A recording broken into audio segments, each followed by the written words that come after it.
Phakamile, afternoon to you. So this interdict will remain in place until a final decision is reached on your case with Comair. Just give us your reaction to this latest development. Well, you know, for us as Numsa, this is obviously a temporary setback. We were mentally prepared for the possibility that Comair would succeed in its interdict. What it means for us is that we're just going to have to go back to the drawing board and regroup and find another way to deal with this issue, because it is a burning issue for our members. And, you know, the fact that there's been an interdict in place now doesn't mean that the battle is over. For the benefit of those of us just catching up to the story, give us an idea of the issues that have now resulted in this legal battle between yourselves as Numsa and Comair. Yeah, well, this issue really has been created by Comair management itself.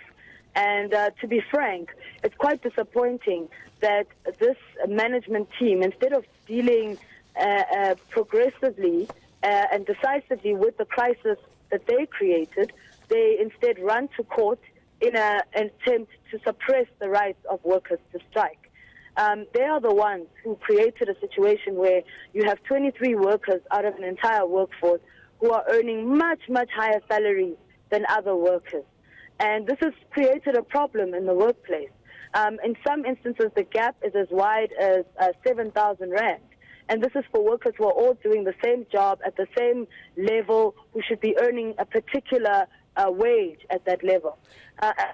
We made a proposal, which was that Comair could resolve this problem. We know that as a company, it's not something that they could do immediately. So we said, for example, that for workers where the gap was less than 1,000 rand, they could bridge the gap immediately. But for workers where the gap was 5,000 rand or more, they can bridge the gap over a 3-year period. Comair, unfortunately, it demonstrated their backwardness in light of this proposal and said that they reject this proposal. Instead, they think that workers, those who are earning more money, should actually be denied a wage increase until other workers catch up. I mean, that's a completely ridiculous solution, particularly to a crisis that was created by the management team of Comair. So for us, we will go back and we will figure out a different strategy so that we can deal with this long-standing issue which is affecting workers at Comair. The dispute, I was just catching up here, relates to salary anomalies for 21 employees, I understand, hired prior to 2009, who are apparently being paid higher than the agreed salary scale. Explain to us what changed between that period before 2009 and these workers now who are earning much less than the before 2009 group. Well, you see, this is the problem, Tendegile, is that the management can't even give a reasonable explanation as to how the situation came to be.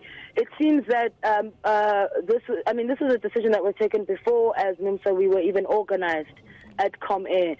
We came into the company and we were confronted with this outstanding issue. Unfortunately, the management team couldn't really give us clear reasons as to how the situation came to be. We were, since last year, trying to find an amicable solution that would please all parties. We can't have a solution which would involve other members or other workers being discriminated against or being disadvantaged because of a decision that they didn't take. It was management that took this decision and not workers. You know, in fact, it would have even helped if Comair had proposed that the same management that erroneously increased these wages should be the one that should be punished by having their salaries docked to make up for this shortfall. But they haven't made that proposal. Instead, their proposal is that workers themselves must be punished for their failures. And this is something, as Numsa, we will reject. And this is why we're saying that this is not the end of the road for us. In fact, this is just the beginning of a new battle. Just the beginning. Should we expect Numsa and Comair to begin any sort of out-of-court negotiations as we go into the Easter long weekend? Is your union open to that? Well, obviously we are open to negotiations with Comair, and we will be engaging with them. As I said to you, this remains an issue with workers, so they can't get away from it. They may have interdicted us now, but it doesn't mean that the matter ends here. So we are going to have to come together and engage. and figure out how we resolve this issue. You've not painted, Phakamile, the most glowing of pictures of the leadership at Comair. Would it be fair to say that at this point, Numsa has no faith, no trust in Comair's ability to be able to reach a fair resolution to all this? Look, we don't want to say that at this point, but certainly they haven't exactly demonstrated a genuine willingness to resolve this in an amicable way. And we really hope that going forward, they will be progressive in their thinking so that we can actually find a proper solution. As we said, this was not a problem that was created by workers. This was a problem created by management.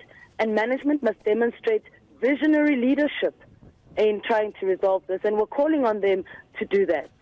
Numsa spokesperson Phakamile Majola, thank you for your time this afternoon.